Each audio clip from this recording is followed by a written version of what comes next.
Gostaria de parabenizar os autores da realização desta sessão, que é uma justa homenagem a conselheiros e conselheiras, que em verdade aplicam as medidas que antes eram aplicadas, as medidas de proteção pelo juiz, hoje são aplicadas pelos conselheiros e conselheiras.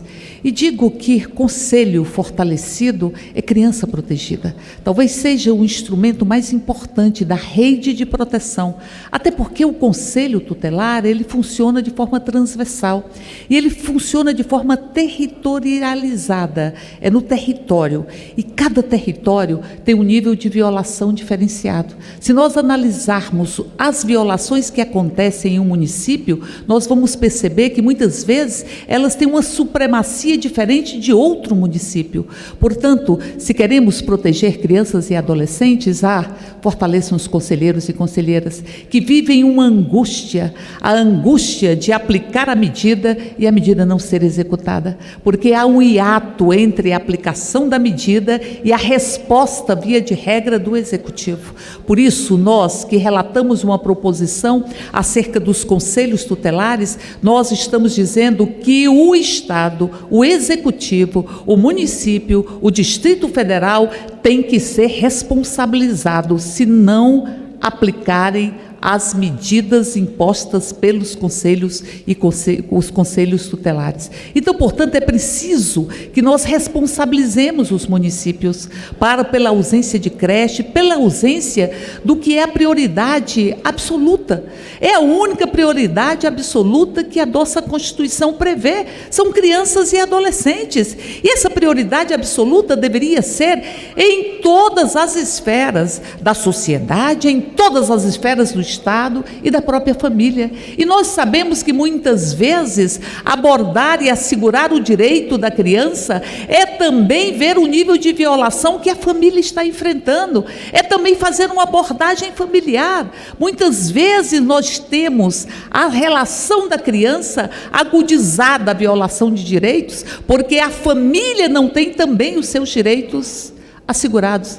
E muitas vezes o abuso, a violação acontecem dentro do universo familiar.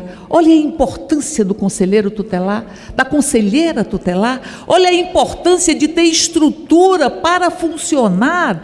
Olha a importância de ter os seus direitos assegurados, porque eu tive a alegria de relatar a proposta que assegurou a unificação das eleições, para que tivesse visibilidade as eleições e os conselhos tutelares, mas também que assegurassem os direitos de conselheiros tutelares, que muitas vezes não são valorizados. Como é possível admitir que nós tenhamos que escutar que há prefeituras que desviam o material do kit dos conselheiros para outras políticas públicas? Este prefeito tem que ser responsabilizado para que ele entenda que prioridade absoluta, moço, é prioridade absoluta, e que esta prioridade não se efetiva se nós não tivermos estrutura nos conselhos. Eu tenho a alegria também de ter ajudado a construir a vitória da livre recondução, até porque a livre recondução significa o quê? A soberania da comunidade,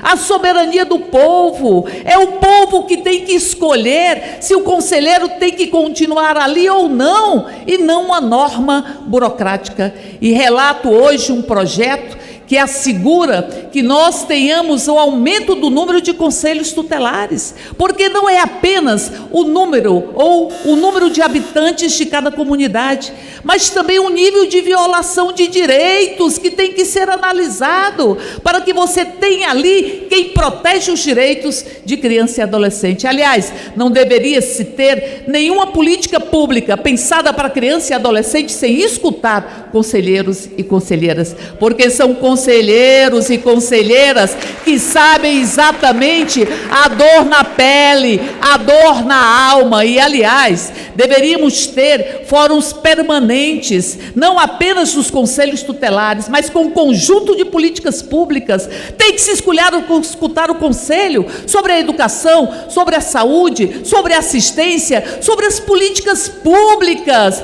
e se elaborar, inclusive, a peça orçamentária a partir da visão de conselheiros e conselheiras. Por isso, neste dia de hoje, eu queria encerrar as minhas palavras Convidar o senhor Tiago Simões para compor a mesa enquanto a gente encerra.